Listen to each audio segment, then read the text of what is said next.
Hey guys, in this video I want to make sure that we all know how to create sequences in Manychat and how to create flows and how it all fits together and how we can actually use sequences in sending our messages or communicating our content to our audience. So let's go to Manychat and check it out. So we are now in Manychat, and as you can see, we'll start with the flows because flows are not kind of message you can send to your audience. It's just the way you create your message. Yeah, it's just a place where you create the system, you create your messages, and the flows live here by themselves in the menu. So when you click on them, this will come up.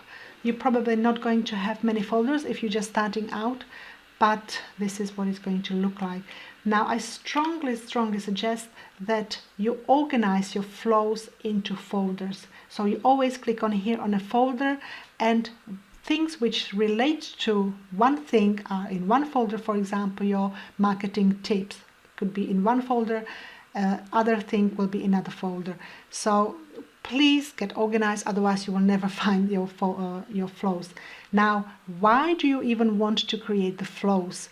Now, every single opt-in message, keyword, sequence, welcome message, etc., menu or main menu content should be created first in the flows, so you can then change it all in one place. Because, for example, you can use one opt-in message. You create an opt-in message, let's say ref URL, you're going to create that you're going to give away your ebook, let's say.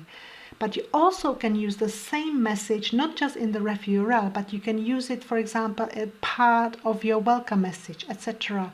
So you don't have to replicate the same message several times if you create it in a flow. So I suggest, and everybody does it this way, when you create your messages or your chatbot, go to the flows, create it here first, and then you attach it wherever you want. So that flow can be your part of your ref URL, that could be a part of your welcome message, it could be a part of your sequence, etc., etc. Now, when you change the flow here, it will change everywhere where it's presented. So just make sure that you understand that.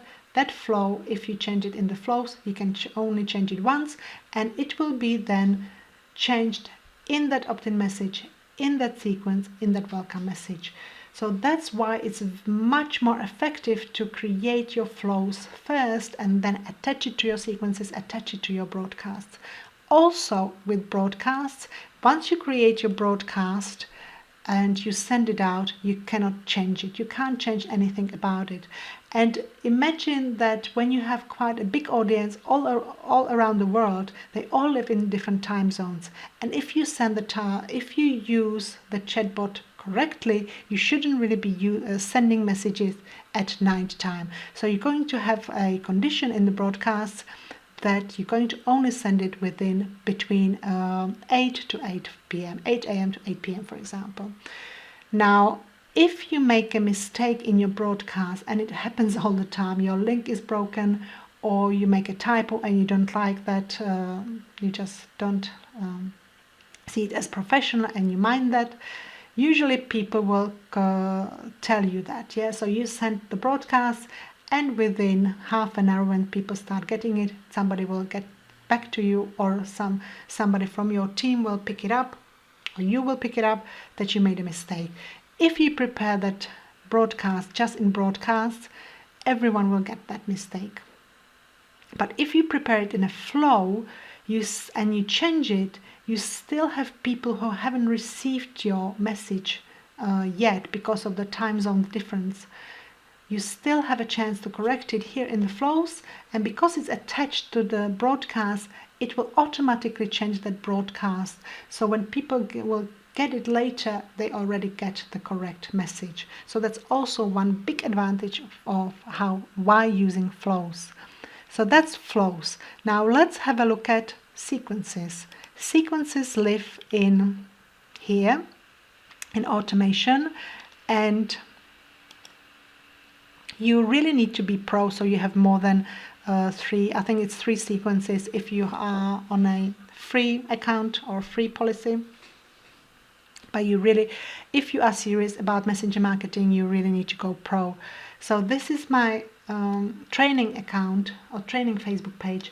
So there is no statistics here, but when you have your proper Facebook page, you will see the statistics here: subscribers, messages, open rate, and click-through rate. So it's going to tell you exactly which sequence is good, which sequence is not that good when it comes to your open rates and click-through rates. So it's always good to really check this out. Now, when you want to create a new sequence, you just click on a new sequence, you give it a name, test 1 for example, and you just click on this button here. And this is how it starts. Now you can create as many messages as you want, so you just keep clicking, keep clicking, keep clicking. You can have 30 messages if you want, it doesn't really matter. And the first thing you should really think about when you design your sequence is the schedule. So here you can change the schedule. It could be sent immediately or minutes, hours, days after a person is subscribed. And if you remember my first video of this series, then the sequences always are attached to the moment when somebody was subscribed to your chatbot, or to not just the chatbot, but to the sequence. You can send, you can change when you want that message to be sent, and I strongly suggest that you do that so you don't annoy people. So from 8 to 8 or 10, it's 10, so I would change that to 8 to 8. And any day, again, I would probably not go for the weekend.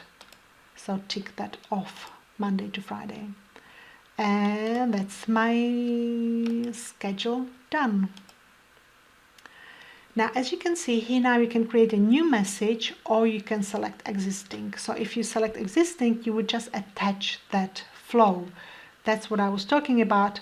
Do the flow first and attach it to your sequence. Now, I have one trick or a hack if you want.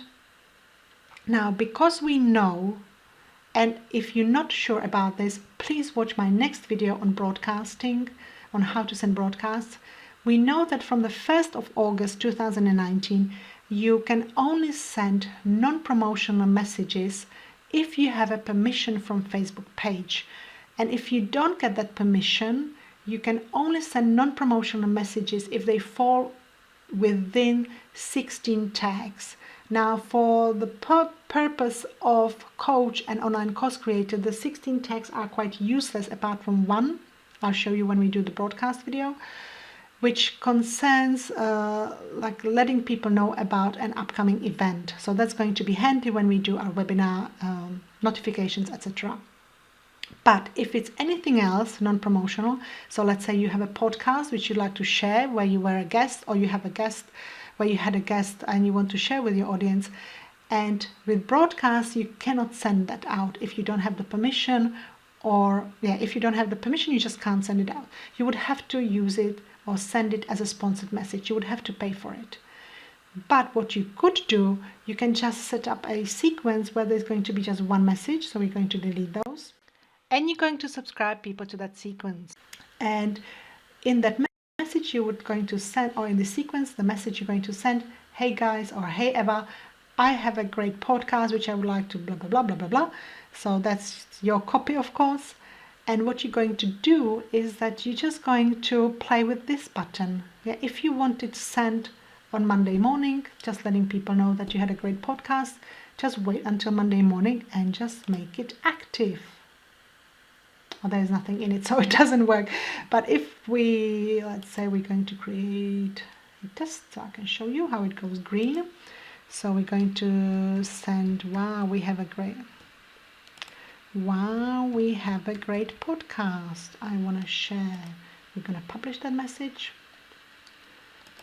It's also a good idea to make sure that you give the sequence's name so you know what's actually in that sequence. And now we're going to wait until Monday morning and we're going to make it active. That way we basically use the sequence as a broadcast. Because it's, what we have to also do, we can't have this here, but we have to change it to immediately. And this would have to be, that could stay. so immediately, but within 8 a.m. to 8 p.m. So when we do that, then our message is going to go straight away as soon as people will reach the 8 o'clock in the morning in their time zone, they will get this message. So it's really just mimicking basically the broadcast feature. So if it's a non-promotional message and you don't have the subscription permission for broadcasting, use the sequences this way. It will help you to overcome it and to send your non-promotional content. So I hope it helped you to understand how to create sequences, why to use flows, and if you have any questions, please let me know in the comments and I'll be very happy to answer any questions. So thank you very much for watching, and I'll see you in the next video.